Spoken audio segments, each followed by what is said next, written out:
When I was 18 and I packed up my bags to go to university and I started volunteering as an assistant strength and conditioning coach, I had no idea what I was doing, like at all. But over time, after putting in hundreds of hours, I started to learn the tricks of the trade, and while I was still an assistant, I feel like I've learned many things along the way. So in this video, I wanted to talk about those very areas and the areas that I thought were useful to me. And just to clarify, this video isn't about interpersonal skills and communication and those kind of soft skills.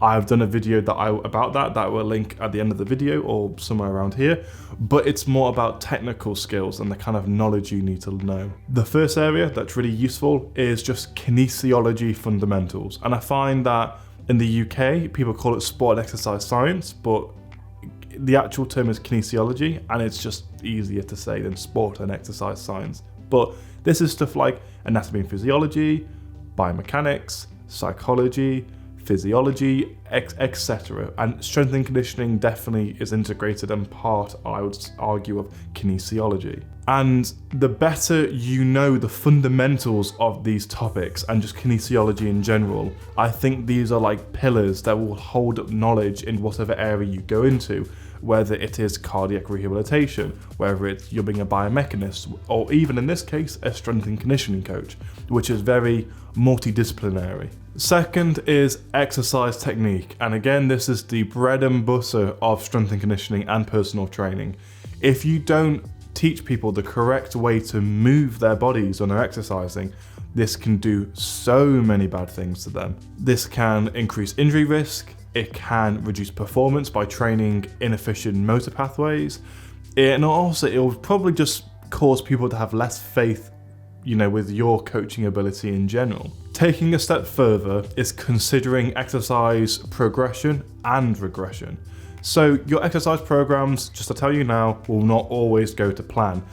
Especially if you're training a group of athletes, or even if you underestimate a single athlete that you're training, everyone has different levels of talent, different levels of mobility, and some of them will progress through the program really quickly, and some of them will be stuck on certain exercises for a long time. In these cases, progression and regression of some exercises or even a whole program is really fundamental. In some cases, you might need to make an exercise easier, so regression, and sometimes you might need to make an exercise harder, or progression. For example, the exercise you prescribe might be back squats, and if someone is struggling with that exercise and they're going too low or they're not going shallow enough in the squat, you might give them a box squat, for example, at the correct height at which they're meant to stop at, and that might trigger a signal in their motor pathways to correct that movement potentially. Or if they're a very talented athlete and they've got a lot of mobility, then you might feel like it's appropriate to move to a front squat. It's very case by case basis though, depending on the athlete. Next is knowing the demands of the sport the athlete is doing. And if you're a strength and conditioning coach, usually you'll be coaching athletes from a range of teams. You might be coaching football players, rugby players, tennis players, American football, basketball, whatever it is.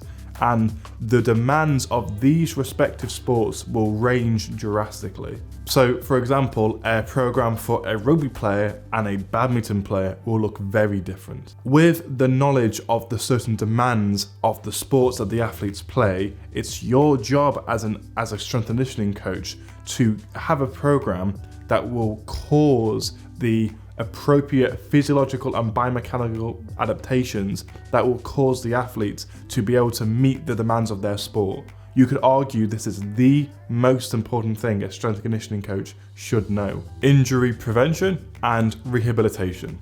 Not to take away from the role of a physiotherapist, but I think there's three main reasons for why a strength and conditioning coach should know the fundamentals, at least within this area. Firstly, I don't know if this is biased or not, but I've heard from a few strength and conditioning coaches that a physio will hand over an athlete to a strength and conditioning coach before the athlete has been fully rehabilitated. And so therefore, it's important for an S&C coach to know how to finish off this rehabilitation, for example. Secondly, even if the athlete has completed the full program with the physiotherapist as needed, And if the coach was patient, or sorry, the manager was patient at letting the athlete recover fully, then they might still have some lingering pain or some scar tissue or whatever. So knowing certain exercises that can work around the athlete's lingering pain and mobility is also really useful. Lastly, one of your roles as a strength and conditioning coach is prescribing exercise that are injury preventative, that stop the athlete or reduce the chances of the athlete getting injured to begin with. And for you to do that, again, you have to know the demands of the athlete's sport. Last but not least is periodization. And periodization essentially is the manipulation of intensity and volume to cause a desired physiological adaptation with the athlete on the program that they are on. So if you want to go into strength and conditioning and you don't know what the terms microcycle, mesocycle, macrocycle, deload week, etc. If you don't know what these terms mean and you want to go into S&C, then it's probably best to look into periodization.